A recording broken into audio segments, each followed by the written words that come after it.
Hello and welcome to my YouTube channel. आज की इस वीडियो में हम एमसीक्यूज करने वाले हैं on making of Indian constitution. तो काफ़ी बेनिफिशियल होने वाले हैं आपके रिवीजन पर्पस के लिए for all the competitive exams. तो चलिए आज की वीडियो को स्टार्ट करते हैं और आज का फर्स्ट क्वेश्चन लेते हैं। क्या पूछा गया आज के फर्स्ट क्वेश्चन में? The constitute assembly was constituted under the scheme formulated by cabinet mission plan. What are the feature of this scheme? अब देखिए, जो कॉन्स्टिट्यूट असेंबली बनी थी वो कौन से मिशन के अंडर बनी थी? तो वो बनी थी हमारी कैबिनेट मिशन प्लान के अंडर। और हमें सिंपली इसके फीचर्स को डिस्कस करना है, हमें सही स्टेटमेंट्स को रिकॉग्नाइज करना है। तो स्टेटमेंट वन है हमारी, one seat was allotted for every million population. तो बिल्कुल सही स्टेटमेंट है जी। जो भी कॉन्स्टिट्यूट असेंबली बनी थी, जो भी उसमें इलेक्शंस होने थे, तो उसके लिए जो मेंबर्स को नॉमिनेट किए जाना था, तो उसके लिए जो नॉमिनेशन थी वो प्रोपोर्शनल टू पॉपुलेशन थी, ठीक है। तो एक मेंबर था वो अलोकेट था फॉर 1 मिलियन पॉपुलेशन। तो बिल्कुल सही बात है। सेकंड स्टेटमेंट है, voting was to be method of proportional representation by means of single transferable vote. तो बिल्कुल सही बात है जी। जो भी वोटिंग होनी थी वो प्रोपोर्शनल रिप्रेजेंटेशन से होनी थी bye means of single transferable vote. तो स्टेटमेंट वन भी सही है, स्टेटमेंट टू भी सही है। स्टेटमेंट थ्री में क्या बताया गया? The representative of princely states were to be nominated by the heads of princely states. अब देखिए, जो भी मेंबर्स थे प्रिंसली स्टेट्स के, तो वहाँ से जो रिप्रेजेंटेशन लेनी थी, उनको जो नॉमिनेट करेगा वो कौन करेगा?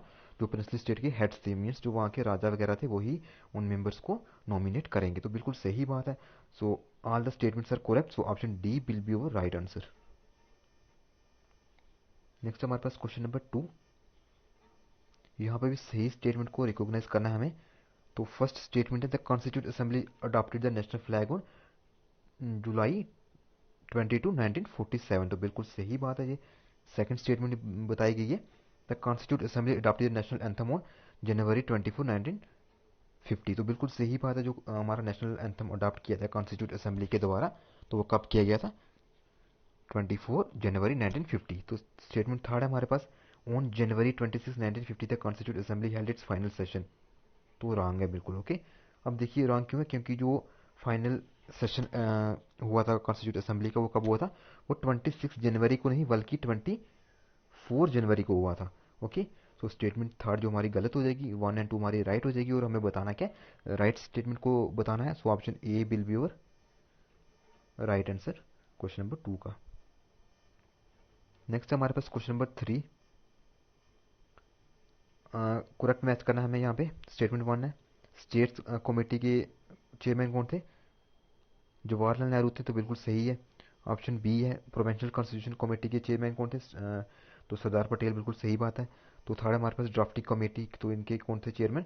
Doctor B R Ambedkar. बिल्कुल सही है। ऑप्शन फोर है, रूल ऑफ प्रोसीजर कमेटी के कौन चेयरमैन थे? डॉक्टर राजेंद्र प्रसाद। तो बिल्कुल सही बात है। So option D will you right answer, all the statements are correct. Next हमारे पास क्वेश्चन नंबर 4। क्या बताना है इसमें? What who among the following were the members of drafting committee of the constitution. अब देखिए, हमारे पास चार ऑप्शन दिए गए, हमें बताना है कि इनमें से कौन सा जो मेंबर्स थे drafting committee of the constitution. तो सबसे पहले देखते हैं कि जो ड्राफ्टिंग कमेटी थी वो कब बनी थी। तो वो बनी थी हमारी 29 अगस्त 1947 में बनी थी, ओके। तो उसके चेयरमैन कौन थे? तो उसके चेयरमैन अभी हमने डिस्कस किया था, डॉक्टर बी आर अम्बेडकर थे इसके चेयरमैन। और इसमें टोटल मेंबर्स कितने थे? उसके टोटल मेंबर्स थे 7। और अब देखते हैं हमारे जो ऑप्शन है उनमें से कौन कौन इसका मेंबर था। तो फर्स्ट ऑप्शन में है सैयद मोहम्मद सदुल्ला। तो बिल्कुल इसके मेंबर्स थे ये। ऑप्शन वन सही है। ऑप्शन टू है जवाहरलाल नेहरू। तो नहीं, ये नहीं थे इसके मेंबर।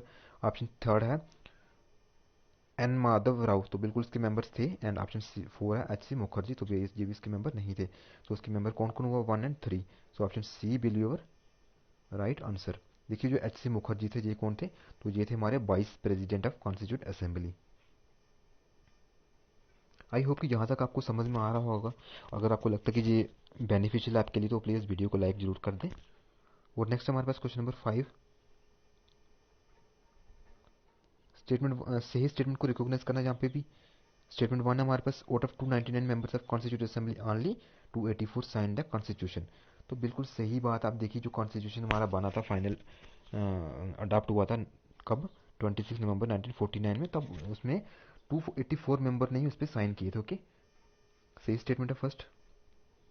स्टेटमेंट टू दी गई है, the adopted constitution contain preamble 395 articles and 8 schedules. तो बिल्कुल सही बात है, जो हमारा कॉन्स्टिट्यूट बन के तैयार हुआ था, रेडी हुआ था, तो उसमें क्या था, 395 आर्टिकल्स थे और 8 शेड्यूल्स थे एंड प्रियम्बल भी था। नेक्स्ट हमारे पास स्टेटमेंट थर्ड है, the constitution was adopted and commenced on November 26 1949। अब देखिए ये वाली स्टेटमेंट हमारी रॉन्ग है। रॉन्ग क्यों है? क्योंकि ये अडॉप्ट तो हुआ था हमारा 26 1949 में, बट कमेंट्स कब हुआ था? कमेंट्स हुआ था ये 1950 में कमेंट्स हुआ था। ये बात आपको याद रखना है। ओके, तो स्टेटमेंट हमारी 1 और 2 सही है, तो option A will be your right answer. Next हमारे पास क्वेश्चन नंबर 6। क्या पूछा गया इसमें देखिए, which of the following changes took place in the constitute assembly due to the Indian Independence Act of 1947।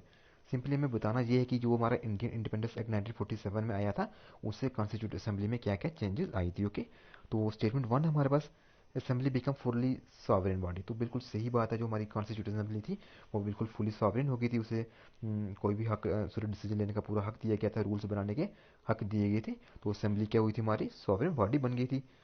तो सेकंड स्टेटमेंट है, the assembly has a legislative body was chaired by Jawaharlal Nehru. तो wrong है ये स्टेटमेंट। क्यों wrong है? देखिए, जो हमारी कॉन्स्टिट्यूट असेंबली थी वो दो काम कर रही थी, एक तो वो कॉन्स्टिट्यूट बना रही थी और दूसरा क्या, हैज ए लेजिस्लेटिव बॉडी भी वर्क कर रही थी। अब देखिए, जो constitute assembly has a rule बनाने का काम कर रही थी, तो उसके चेयरमैन कौन थे? तो उसके चेयरमैन थे डॉक्टर राजेंद्र प्रसाद। वो जो है, जो लेजिस्लेटिव बॉडी काम कर रही थी, तो उसके चेयरमैन कौन थे? उसके चेयरमैन थे जीवी मालवंकर। उसके चेयरमैन जवाहरलाल नेहरू नहीं थी, बल्कि जीवी मालवंकर उसके चेयरमैन थे। सो स्टेटमेंट 2 हमारी रॉन्ग हो जाएगी। एंड अब स्टेटमेंट 3 दी गई है हमारे पास, Muslim League member hailing from Pakistan withdraw from the assembly. अब देखिए, जो मुस्लिम लीग थे उन्होंने क्या किया था, एक अलग कॉन्स्टिट्यूट असेंबली बनाई थी पाकिस्तान के लिए, और इंडियन कॉन्स्टिट्यूट असेंबली थी उसमें से उन्होंने विड्रा कर दिया था। बिल्कुल सही स्टेटमेंट है। सो स्टेटमेंट हमारी 1 और 3 सही है, so option C will be your right answer. Okay, next हमारे पास क्वेश्चन नंबर 7 दिया गया है। क्या पूछा गया इसमें, सही स्टेटमेंट को रिकॉग्नाइज करना है यहाँ पे। अगेन स्टेटमेंट 1 है, constitute assembly it's first meeting on December 9 1946। तो बिल्कुल सही बात है, जो कॉन्स्टिट्यूट असेंबली थी उसकी जो फर्स्ट मीटिंग हुई थी, कब हुई थी? 9 दिसंबर 1946 में हुई थी फर्स्ट मीटिंग, जिसमें क्या हुआ था कि जो इसके टेम्परेरी प्रेसिडेंट बने थे वो कौन थे? डॉक्टर सचिदानंद पाठक। ओके, तो फर्स्ट स्टेटमेंट हमारी करेक्ट है। सेकंड स्टेटमेंट है, the oldest member was elected as temporary president of the assembly following the British practice. तो बिल्कुल रॉन्ग स्टेटमेंट है। स्टेटमेंट थर्ड है हमारे पास, H C Mukherjee was the first president of constitute assembly. तो बिल्कुल सही बात है। प्रेसिडेंट, फर्स्ट प्रेसिडेंट कौन थे? डॉक्टर राजेंद्र प्रसाद थे परमानेंट प्रेसिडेंट। और वाइस प्रेसिडेंट कौन बने थे? एच सी मुखर्जी बने थे। और जो हमारे बी एन राव थे वो कौन से हमारे इसके कॉन्स्टिट्यूट असेंबली के एडवाइजर बने थे। सो ऑप्शन 1 और 3 हमारे सही हैं, ऑप्शन 2 हमारा रॉन्ग है। So option B will be your right answer. Okay, next question number 8 है हमारे पास, जिसमें हमें बताना कि फंडामेंटल ड्यूटीज कितनी है हमारे कॉन्स्टिट्यूशन में। ओके, तो ऑप्शन से 9 11 8 11। तो देखिए, जो हमारे पास फंडामेंटल ड्यूटीज है इंडियन कॉन्स्टिट्यूशन में, तो कितनी है? तो वो है हमारे पास 11 फंडामेंटल ड्यूटीज है। और कौन से आर्टिकल्स में आती हैं? तो ये आर्टिकल्स आती हैं में आती हैं 51A में आती हैं। ओके, और कहाँ से ली गई हैं ये? तो ये ली गई हैं USSR से बारो की गई हैं। ओके, आई होप कि आपको चीज़ें समझ में आ रही होंगी। और अगर आपको लगता है कि ये कंटेंट आपके लिए बेनिफिशियल है, तो प्लीज़ वीडियो को लाइक ज़रूर कर दें।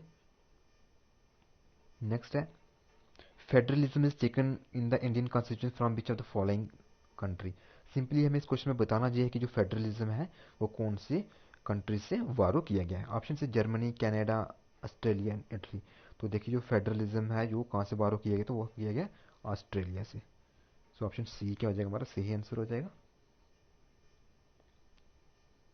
तो नेक्स्ट क्वेश्चन है हमारे पास, first session of constitute assembly was held on. पहले भी डिस्कस किया है हमने कि जो हमारे पास कॉन्स्टिट्यूट असेंबली थी उसका जो फर्स्ट सेशन था वो कब हुआ था। ओके, तो देखिए, इसका फर्स्ट सेशन हुआ था हमारे पास 9 दिसंबर 1946 में हुआ था, और इसका सेकंड जो सेशन हुआ था वो कब हुआ था? 11 दिसंबर 1949 में हुआ था। तो फर्स्ट सेशन में इसका जो टेम्परेरी प्रेसिडेंट बनाया गया था डॉक्टर सचिदानंद को बनाया गया था। और जो सेकंड सेशन हुआ था उसमें जो परमानेंट प्रेसिडेंट बनाया गया था वो कौन थे? डॉक्टर राजेंद्र प्रसाद थे। और वाइस प्रेसिडेंट बनाया गया था एच सी मुखर्जी को, और एम बी एन राव को क्या बनाया गया था यहाँ पे? तो उनको कॉन्स्टिट्यूट एडवाइजर बनाया गया कॉन्स्टिट्यूट असेंबली का। Okay, so option C will be your right answer.